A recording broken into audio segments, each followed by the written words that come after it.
Have you ever looked at all the gear musicians use and wonder, how does it all work? My name's Dustin, and my family and I are setting out on a quest to inspire both adult and kid musicians to create new sounds together and learn all about what it takes to produce great music. We'd like to invite you along on the journey as we explore the gear professional studios, musicians, and hobbyists use to create their art. We'll take a close-up look at the gear and ask, what's this button do? Hello everyone and welcome to this week's episode of What's This Button Do? I'm your host Dustin, and today we are taking a look at one of my favorite releases of this year from our friends over at Benson Amps. We have got the new Benson Surf Up Reverb. Now this was a exciting collaboration that Benson did with the Beach Boys in order to celebrate their new documentary that they released on Disney. And what this is Benson's take on the old classic Fender reverb units of the 60s that were so prevalent in surf rock music, that drippy, gnarly spring reverb that I have been a huge fan of my entire life. And Chris took it to the nth degree with all sorts of upgrades, crazy changes, and wild ideas. Now, I have a reverb unit, an outboard reverb unit. I actually have a couple of Fender and a Milkman Harmonic Tremolo unit that I absolutely adore, and the Milkman has been my favorite unit and my go-to for quite some time. So I thought what would be fun today is we're going to walk through the features and benefits of the new Benson unit and compare it to the Milkman Harmonic Tremolo unit so you could hear the differences and the subtleties and just kind of get your own take on it and see how Chris did on creating this unit. So join me over at the pedal board. This is going to be a little bit different. We're not on the board today. I'm going to try to keep the camera focused on both units so you can kind of see what we're doing and compare the two. All right, join me over there and we'll take a listen. All right, for today's video, what we're going to be using is our Coward Daylighter. This thing is my favorite surf rock guitar. It's got the Curtis Novak gold foils in there. Just sounds amazing, super fun for surf rock. So we're going to be using that for today's demo. What I thought I'd do is I'm going to walk you through both the Milkman unit and the Benson Reverb. We'll listen to some sounds from the Benson, and then we'll turn on the Milkman and kind of do a little comparison between the two and let you hear how they sound and what's different and what's similar about them. So first thing you'll notice on here is the Milkman itself. When you look at the actual controls, you have a speed and a depth knob for the Tremolo unit itself, and that's it. And then you have a dwell, a blend, and a tone for the reverb tank. Now the dwell knob, a lot of people wonder what that is. Really what that is how much the tube is going to push the reverb. So when you have that all the way maxed out, it's really pushing the reverb, really saturating it, and making the tails on it last longer. When you pull the dwell back, you're pushing the reverb less, the springs less, so that it's not creating this overwhelming reverberation sound, and you can control it a little bit more. So the more mild that is, the less the reverb is going to like overpower the mix. The more you turn that up, the more that drip that is so, you'll hear that talked about all the time in surf rock. We'll talk about that in a second. But the more drip you hear in your actual recording. But if you get it too far up, it oversaturates everything and you don't hear the drip, you just hear this kind of nastiness, and we'll show you what that sounds like in a sec. Then you have a blend knob that allows you to mix in your dry signal. Now on older reverb tank units, they did not have that. That was a big problem because sometimes the reverb would be too overpowering. I love having the blend on here so that you can decide how much of your original signal you also want to mix into that unit as well. And then the tone knob is going to increase your treble frequencies, give you a little bit more treble-y. So a lot of surf rockers would have that up in the 1 to 6 o'clock range. If you have it dialed back too much, it doesn't sound quite as good. I like to leave them usually in the 5 to 2 o'clock area is kind of the sweet spot on most reverb tank units. Now the Benson, you'll notice, is a little different. You've got 4 different knobs for your reverb tank, and you have the standard depth and speed for your tremolo, very similar to the Milkman. But the 4 knobs on the spring reverb here are because there are 2 reverb tanks in here. Chris put in a small reverb tank and a large reverb tank. Now, a lot of you have probably seen these smaller reverb tanks now. They've been really popular in lighter weight amps, and they've also been really popular in pedals that use a small reverb tank so that they can still be a true analog spring reverb, and they're oftentimes powered by FETs rather than tubes to give them that natural spring sound. Now this can sound really cool. It can also sound a little weird and a little different than a tube or the tube spring reverb, but Chris has found a way to blend the two together, and these are all tube driven, and you have a blend knob now rather than the blend on there. The blend on there is more of a mix, so he's got a mix knob for you to blend your wet and dry signal in, and then this blend knob allows you to, on the far right, and I'm pretty sure this is right, is the long tank. I will check this with Benson, make sure before I launch this video, I'll put a little note down here telling you. And then the more you come over to the left, the more you're getting that smaller tank in there. So anywhere in between, you're blending those two signals together. And this actually came from the Beach Boys. They used to do recordings where you would have two different singles playing the same thing. By doing this, you kind of create that effect. Even though you've only got one guitar playing into this, you almost get kind of two different sounds because those two tanks are springing together. So you can create this kind of cool blend of the two and thicken it up, make it sound a little bit cooler. We'll test that out and see how that works here in just a second. And then otherwise, it's very similar. You've got your dwell knob just like you would on the other, so you can tell how much you're pushing the springs. And then you've got your mix knob to bring it in there. So enough of me rambling. That's the nuts and bolts of the issue, but let's bring it up. So here is our dry signal from the Cower. Cool. Now when we add in the reverb, right now I've got it set over on the far right hand side.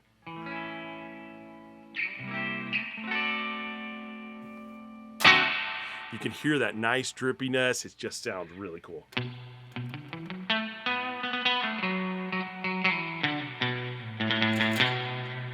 Very traditional surf rocky. You can hear that tone in there. So let's take a listen to the two tanks and let's hear how they sound. So we're going to do some of those same chords. Let's do, I think you'll be familiar with this.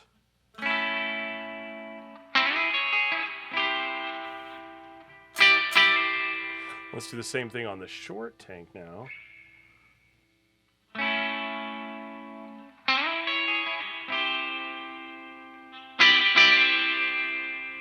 Cool. You hear how those little artifacts kind of come off on the end there? There's just a little difference between the two tanks. It's not a massive amount, but there's this subtle difference in there. And if we blend the two together, I want you to hear, I'm just going to play a little.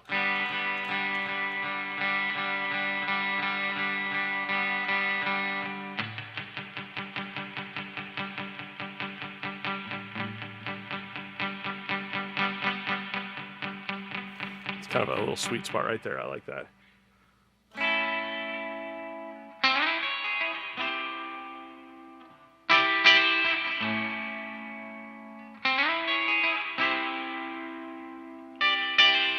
That's just cool. I really, really dig that. I like the way that those are blended together. It's not over the top. It's not crazy. It's subtle between the two, but there is a little bit of a difference there. And I hope that comes through in the headphones because it's really coming through in the room listening to this being driven. So really, really fun. This is kind of my favorite setup on here because this, for some traditional surfy tones,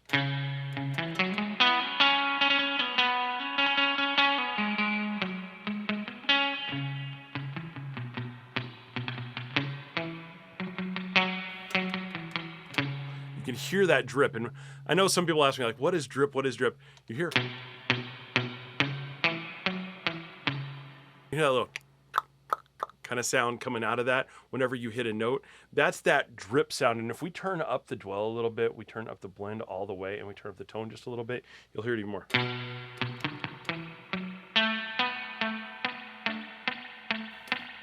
You hear that? It sounds like water dripping in the background.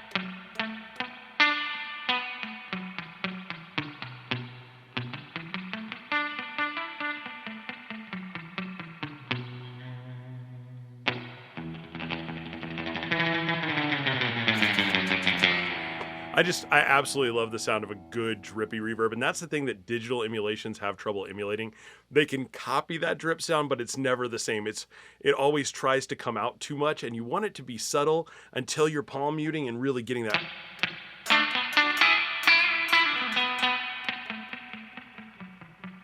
You want to use the attack and your palm muting to kind of create that drip sound. You want that natural control over it, and digital tries to push it a little too much and will bring it more to the forefront. So that's what the Benson sounds like. Now let's turn that off, and here's where we're gonna get to my first gripe of the day. So with the Benson, this is the controller that they give you. It's really cool. It's got lights up, so whenever you have your trim on, it lights up, and whenever you have your reverb on and off, it lights up.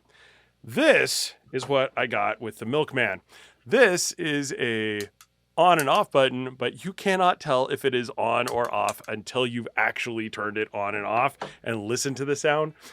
I am sure there's probably a version of this out there that you can order, but this is what comes with it. I really, really, really, really wish Milkman would have packaged it with something with lights on it, because when you don't know that it's on, it is really freaking annoying when you start to play a song and you realize, oh crap, I left my reverb tank on and I didn't want it on. Or vice versa, if you were expecting it to be on and it's not, and you start doing some like little like, and you're like, oh, where's my drip? Where's my drip? There's no drip happening. I'm just sounding silly. So there are times you really, really want that to be there. I do think that is one thing I wish came standard with the Milkman harmonic trims, is I wish I had a light up foot switch. Gripe number one, not a deal breaker, but it is something to know when you're thinking about buying different units. Now, let's turn the reverb on the Milkman so you can hear what it sounds like. I have it very similar setup to where I was at on the Benson, so...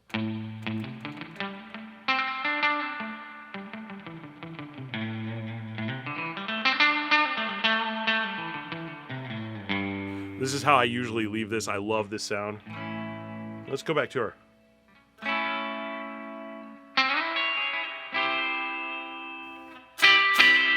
You can hear, I love the way that just kind of rings out in the background. It just, the tank in here sounds beautiful. The way that they've got the drive set up in this, it pushes that spring just so beautifully.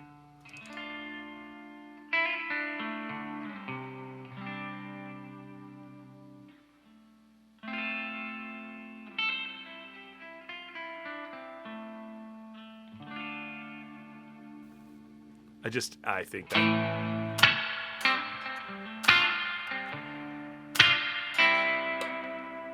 just sounds abso-freaking-lutely gorgeous. Now, when you push this a little bit and you push the dwell all the way up, let's hear what that sounds like. There's that like crazy.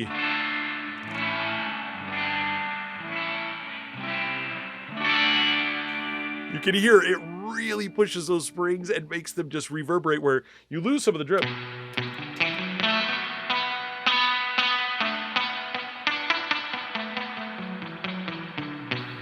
It's just too much, so you got to back it off just a little bit.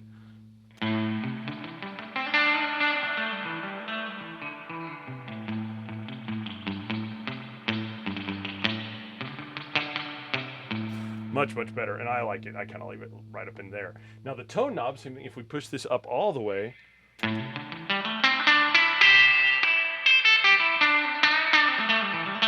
it doesn't do like a treble boost or anything like that where it pushes it way out. You can have this maxed out and it's not going to make you sound terrible. But if you had your blend all the way up and your dwell pushed a lot, that can be a lot. See how that over kind of whelms it? So it's all about kind of mixing these together, because even if we have the tone pulled back, but if we bring the blend all the way up so that we're not getting any dry signal, the more that dwell comes out, you're just hearing those springs in action. You're missing so much of the note articulation. It's cool, and you can use that to some effect, but you really, really need good mixes in here. And even people who play like a wet, dry, wet, which you guys know I love that kind of mixing, most of the time you're still going to want some dry blend in your wet amps as well. When you're using spring reverb, you don't want to just load them to full on wet, because it can still be overbearing. You need to have a little bit of that dry mix in there to really make it sound good.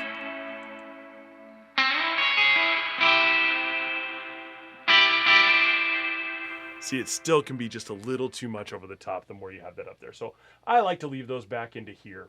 But if we go back over and we turn that off and we switch back over to our Benson, let's take the dwell all the way up on that so you can hear what that sounds like.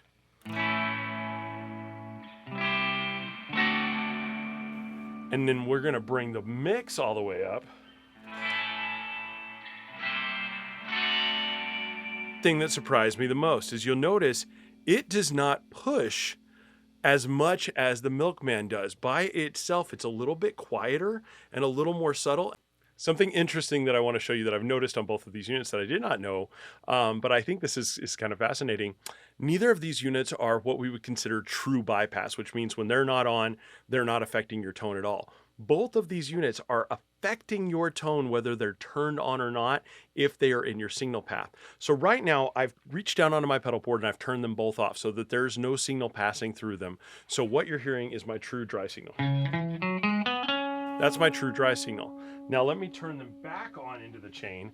And again, notice there's no... Hear how quiet that is? It's because I've got the Milkman in the chain now. Now watch what happens when I turn the blend all the way up. How much quieter it got.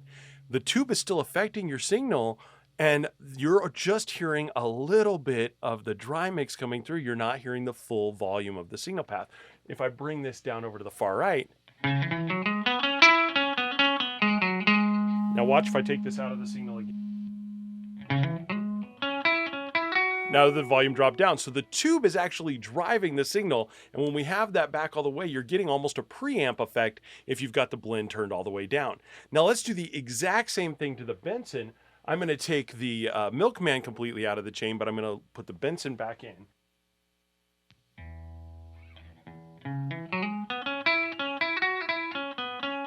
Let's turn the mix all the way up. No signal at all. So with the Benson, that mix knob truly is giving you just what, at the full volume there, it's giving you just what the tank is doing. That means the Milkman at the full blend being up is not truly 100% saturation. You're still getting just a little bit of that dry. It's just way quieter in there.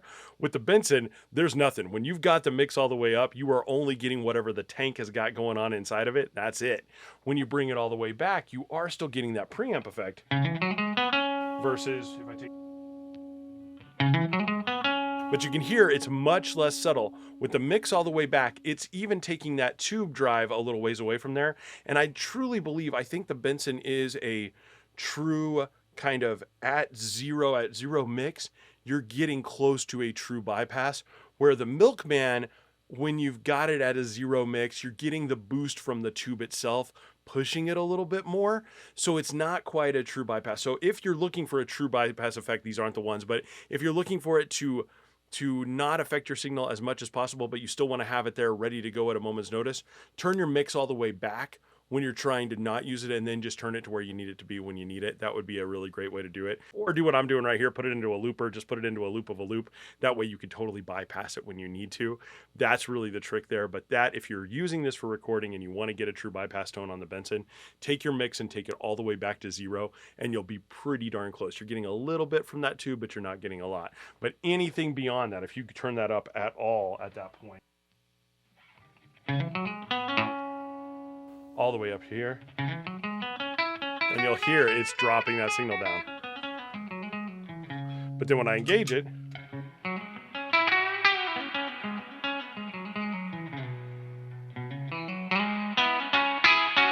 I just absolutely think that's cool. All right, so now we've covered the reverbs. Let's cover the tremolo units, because that's the real big difference between these two. You've got an optical tremolo versus a harmonic tremolo. So let's hear what the two sound like. So I'm not going to turn the reverb on at all yet. I'm just going to turn the trems on. This is what an optical tube tremolo sounds like.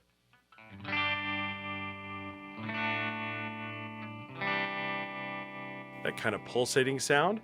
Now let's do the exact same thing with the Milkman.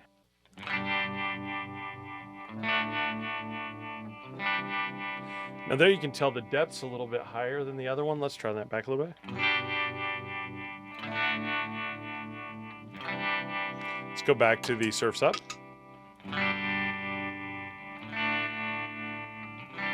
Let's turn our speed up on the Surf's Up just a little bit. Let me bring our depth up.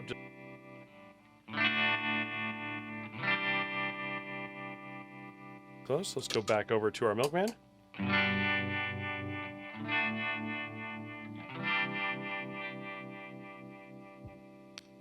Back up to the Surf's Up.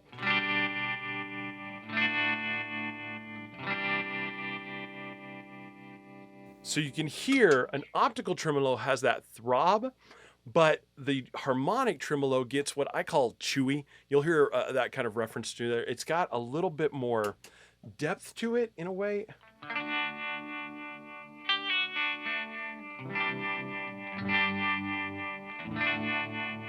There's that little whoosh kind of when you strum versus To me, the optical tremolo sounds clean and gives you, it almost feels like it's almost like a blend, like it's got a little bit of your dry signal coming in there when you make that attack. Whereas the tremolo from the Milkman, you feel like everything's being affected, the strum, the pick attack, everything. Just sounds really cool.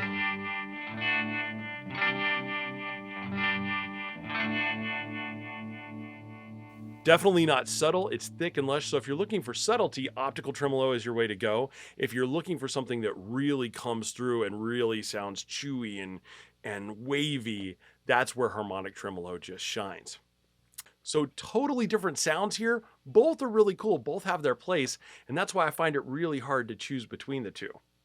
So with that, what if we don't choose between the two? This is where Chris's idea of the blend knob really got to me, because if 2 is good, 3 could be even better. So what I want to try is we're going to take the blend knob to about the middle so that we're getting a little bit of both tanks. I'm going to lean toward the right, just since I like the right side a little bit more. We're going to lean it toward the right. We're going to turn on both units reverb tanks. So again, here's our sound.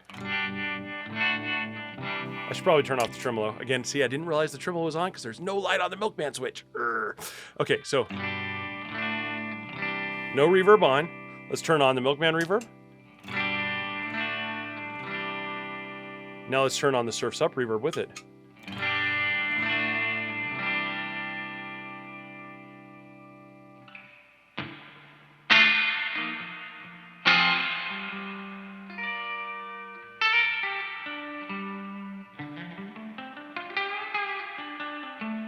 How cool does that sound?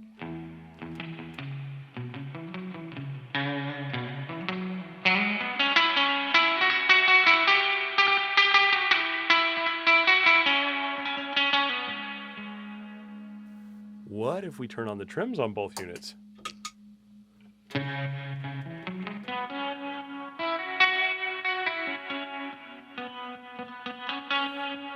Let's do just the trim on the Surf's Up with both reverbs on.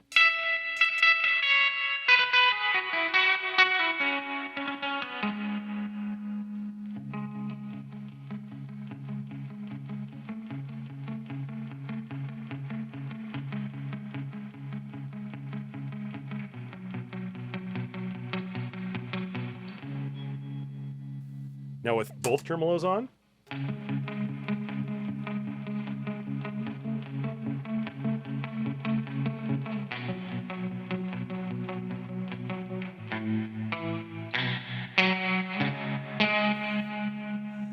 How cool is that? But just even with the trims off and the 2 reverb tanks on, versus just the reverb on the Surf's Up, versus just the reverb on the Milkman, but both reverbs on at the same time.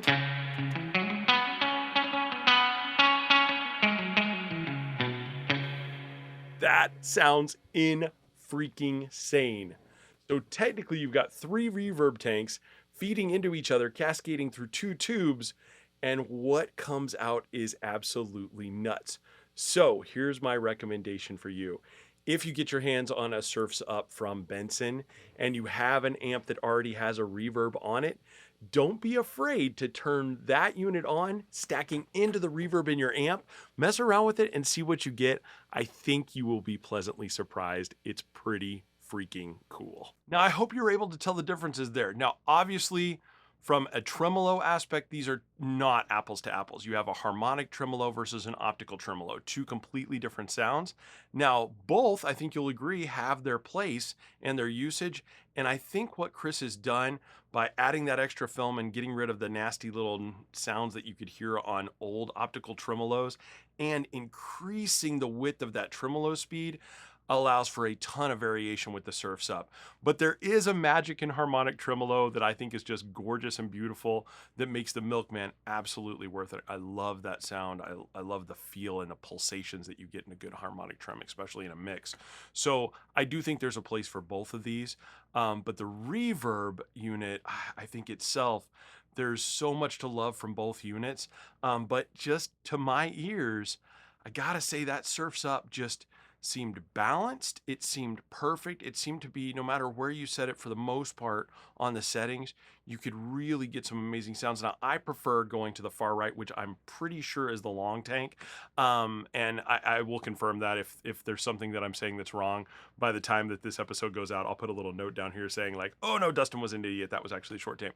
But I prefer that tank, the blend knob being more to the right, which gives it a little bit more of that traditional sound, I think. But it does sound cool when you have it all the way over to the left. It is a different kind of sound, and blending the two together, it's just such an awesome idea.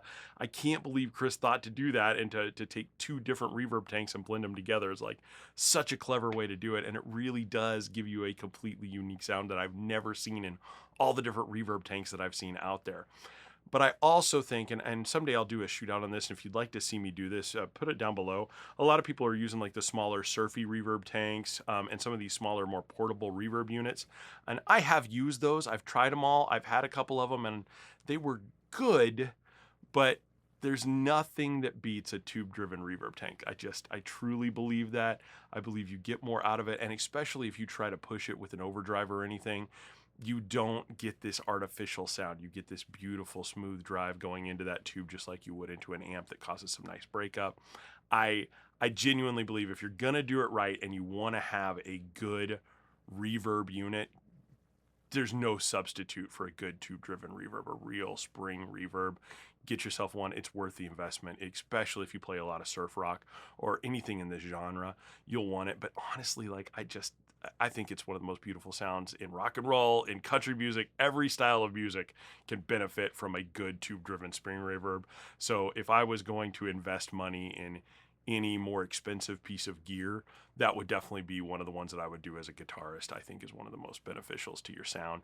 I know it's expensive, and I know that there's a lot of digital reverb tank emulators out there. The Strymon Big Sky does a good spring reverb. There's a lot of different things out there that can make some good spring reverb sounds that are close, but nothing sounds like a good tube-driven spring reverb. There's just nothing that can emulate that perfectly. So I do recommend that if anybody's looking to up their sound and really to be able to use it on any instrument. That's the other cool thing, is you can use this as an outboard piece of gear and run vocals through it, run a bass through it, do all sorts of cool things. There's lots of neat things that you can do with a spring reverb tank. We'll cover those some later. I'll even visit them over on Instagram so you can check them out. So speaking of that, if you get a chance, please go visit us over on Instagram at What's This Button Do Dustin. I will post some more videos of this over there as well. We're about to get into the season where I start filming some stuff for that, so watch for some updates over there soon. And as always, thank you so much to my friends at Palen for having me out for the show. I really appreciate you. Please, anybody who can go support them, go take a look at their website. There is some really cool gear on there right now. They actually have some cool spring reverbs on there, but go check them out. They've got some really neat stuff in there. There's a 2-Rock new deluxe amp that is killer if it's still available. Oh my gosh, it's awesome. So go enjoy, browse over there, take a look at some of the stuff that they've got. Hopefully soon I will be doing some in-store clinics on pedal boards. I'll let y'all know as soon as I've got the dates for those set up, but we're going to be working on those soon. So anybody who's in the area, feel free to come down, join me, have some fun, bring your pedal boards down, and we'll mess around with them and see what we can do. Well, thank you so much for coming out this week. Look forward to seeing you next week. Take care and have a wonderful week.